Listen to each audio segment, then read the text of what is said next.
For any Xbox or PlayStation codes or anything gaming related, check out g2a.com, and if you need any Ultimate Team coins, then head over to FIFA. The code CHES will get you a discount on both sites, and all links are down below.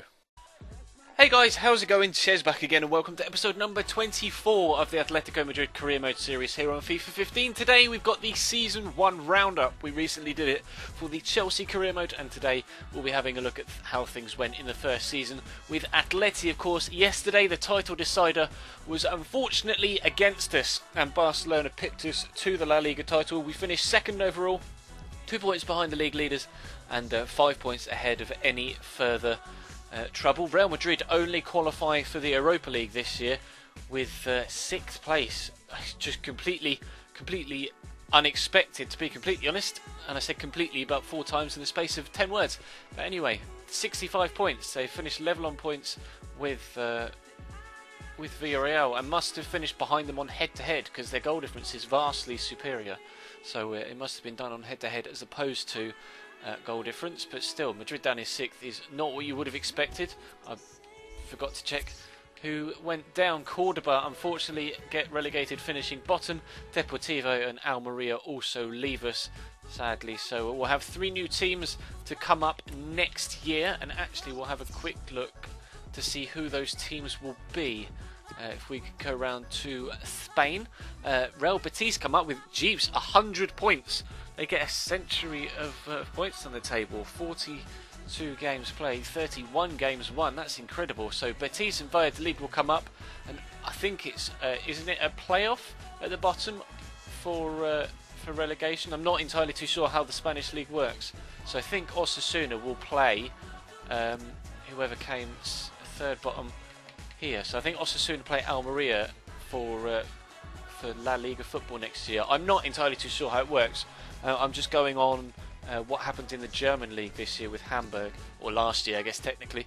But we'll have a quick look at the other leagues around Europe. Of course, Spain, Benfica win in Portugal, which is unsurprising to be completely honest, as is Ajax winning in Holland or the Netherlands. Juventus win again in Italy, again rather unsurprising. Roma 2nd, Milan 3rd, Lazio, Napoli will have to cope with Europa League football next season. FC Bayern München win the Bundesliga, again unsurprising. Borussia Dortmund finished 2nd, and Borussia Mönchengladbach in fact finishing 3rd with Schalke 4th. Good season for Mönchengladbach there. In France, Marseille pipped PSG to the title by 5 points. Rather unexpected. Monaco down in 7th.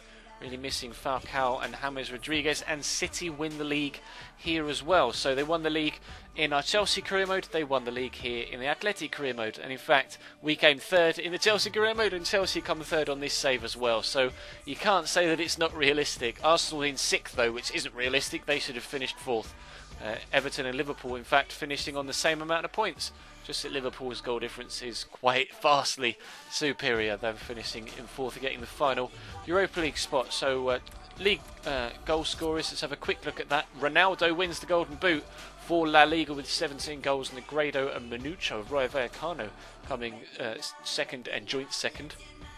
Where's our highest player? I think it might be Churchy. In fact, it's Higuain with 10. So Higuain came in January and ended up being our highest league goal scorer this season. We'll have a quick look through to see if there's anyone else from our starting 11. There isn't. So Higuain was the best goal scorer in our club in the league, and the best goal scorer of the entire top 25 for us. Assist-wise, Gabby and Churchy right at the top though. So goals might have been spread out across the squad, but Gabby and Churchy got the majority of the assists. Koke up there as well in 8th with 7. So a decent team performance I think all round from the club this year.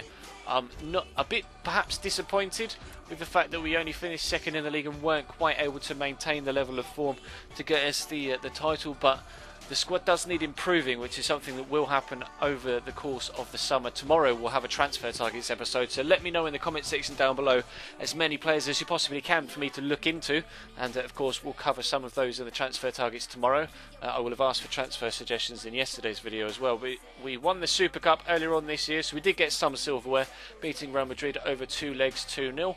Madrid though did win the Spanish Cup this year, so the Spanish Super Cup next year will be Real against Barcelona. Barcelona, of course, winners of the league play winners of the cup. Champions League winners were Bayern Munich against Arsenal.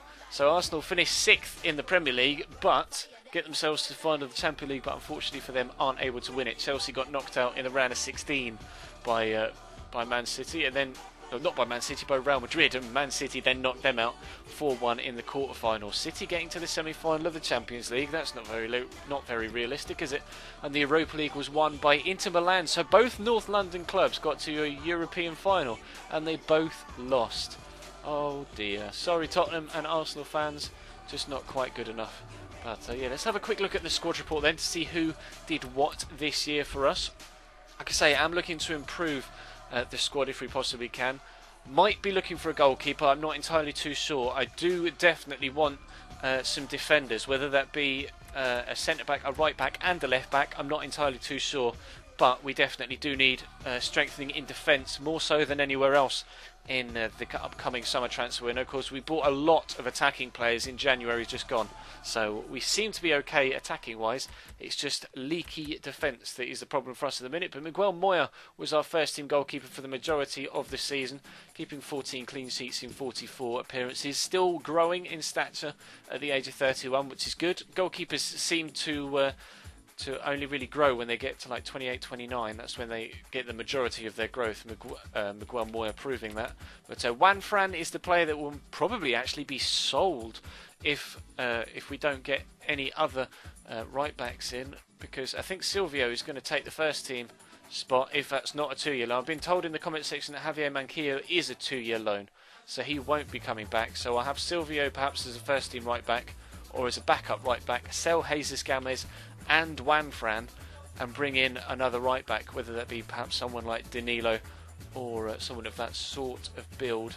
Then that would be my preference, I think. So yeah, Jesus Gomez, Juan Fran probably on their way out of the club. Silvio, if Silvio comes back, Silvio might have a 2-year loan at Benfica, I'm not sure. If he doesn't and he does come back, he'll be my starting right back until we bring someone else in. But I think Juan Fran and Gomez are going to go out. Manquillo, like we've said, 2-year loan. Miranda is growing nicely despite being unhappy for some reason, not really too sure why. Only scored 1 goal for us, but was able to get 12 clean sheets. But marking, sliding, tackling, stand tackling, short passing all going up, but still going up overall by 2 to 85. Diego Godin's up by 2 as well to 86, and again improving in the same four places, which is weird, but still. 29 years of age, did well for us this year. Diego Godin didn't score as many goals for us in this series as he does in real life for the side, but still a decent season. Decent season for Jose Maria Jimenez as well, growing quite nicely, although would have preferred that he grew a little bit better than that. Lucas Hernandez is growing quite nicely. I'd have liked those two to be the other way around, to be completely honest, because Jimenez has been okay when he's played. Kept 7 clean sheets in these 24 games, not scored though, but you don't really expect defenders to score. I do want centre-backs, even though we are going to get Toby Alderweireld back in the summer. I think I'm just going to move him on. I'm not keen on Toby, unfortunately. The Belgian's probably on his way out, so we'll need a centre-back. Jimenez, Godin, Miranda, and then someone else to come in as centre-back. And Saudi's on loan at us this season, and we'll go back to Zenit St. Petersburg, but we will be getting Emiliano Insua back from loan from Vallecano, so he will be on my first team left back, and he and Sequeira will rotate just like Ansaldi and Sequeira did this year. Sequeira has grown a little bit as well. Actually been quite impressed with him in his first year at the club. I think he came in, yes, from Granada for 5.5 million. So pleased with him. Robles didn't really play for us this year, 3 games. Didn't really improve much, to be completely honest. For a player that's only 21, should be growing a little bit faster than that. Saul is a player that has impressed me and will continue to have quite a say in the first team football this year. And in the second season, 32 games played, 4 goals, 2 assists. Starting to grow a little bit faster than he was at the beginning of the season, although up 2 overall, more so than he is going up in technical stats. Ruben Perez probably going to get moved on. 26 years old, is about the same level as Saul, but 26, probably get a bit of money for him. Same with Joshua Gilavoga. He's probably going to get moved on as well if that isn't a 2-year loan deal at Wolfsburg. So he's probably going to go as well, because we're going to look to bring in Pjanic at CM to go to play alongside Gabi, Mario Suarez and Mateo Kovacic. Juan Cuadrado came in and did particularly well. I was really impressed with him this year. 3 goals in the league, 4 overall and 4 assists. in the 17 games that he played. A very, very good signing, and hopefully he can have the same sort of impact next year as well. Eric Lamella's done okay since coming in, 2 goals, 1 assist. We paid £15.5 million for him, so hopefully he can start to grow next season. Because I've seen a few people that can get it, that have gotten to like 84, 85 overall, so maybe he can reach those sort of heights for us next season. We'll have to wait and see. Raul Garcia has been one of my favourite players this year, actually. I have to be honest. Wasn't expecting him to be as effective as he was, but 10 goals in 35 games as well as 5 assists is not bad for a player that doesn't necessarily have many standout stats. Especially 10 goals for someone that has 70 finishing is rather impressive. He feels threatened, which isn't a surprise really with Higuain being such a good goal scorer. Leo Baptistao will come back from loan and then subsequently be sold, probably, if I can get rid of him. Thiago is retiring at the end of this season, unfortunately, but he has been very good for us this year, real solid performer. Gabby, captain fantastic, has been wonderful for us this year, 9 goals, 11 assists, and will continue to be my starting centre mid for the second season. Mateo Kovacic growing quite nicely actually since coming in January, gone up 3 overall. Not really impressed much on the pitch, but his stats are going up really nicely, so hopefully he can continue to grow next year, get a little bit more football. Mario Suarez is growing well despite having not played for 6 months because of course he tore his ACL, so he's going to be interesting to see what happens to him next year. Hopefully his physical stats can improve. They'll have only gone down because of his lack of football. We had the similar situation with Diego Costa at Chelsea last year. Koke's had a good season, 7 goals, 9 assists, and been quite impressive. Kind of stepped up to the plate when Arda Turan left the club in January. Daniel Aquino, probably going to send him out on loan next year actually, despite the fact that he's growing quite nicely. He hasn't had as many games this year as he may have liked at 24 years of age. Churchy's been great for us, 9 goals, 13 assists in all competitions. Really pleased with him this year. Gonzalo Higuain, obviously, it's been incredible since coming in. 15 goals in all competitions in 19 games. Couldn't have asked for more from him, and there's no wonder. He's in excellent form and very happy. Mandzukic, I don't know what to do with. Honestly, don't know what to do with him. He's just been distinctly average for me. Came in for 20 million. I might try and sell him on and look for another striker, but who that replacement striker might be, I'm not entirely too sure. So I'll have to wait for some suggestions, perhaps from you guys in the comment section, but we may be sending Mario Mandzukic away. 6 goals in 27 games. I just don't like playing with him, to be completely honest. Sometimes you get on with a player, sometimes you don't. Unfortunately for Mario, he and I don't see eye to eye when it comes to playing on the pitch. A couple of loan players there not really improving much, and will probably go back out on loan next year, if not get sold. Antoine Griezmann's growing quite nicely. Hasn't had as much of an impact as I might like him to this year.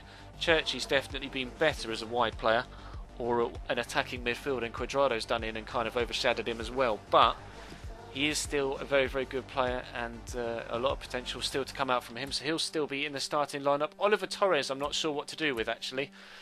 I don't know whether to send him out on loan or to try and utilise him in the lineup, because he's still very weak with 35 strength.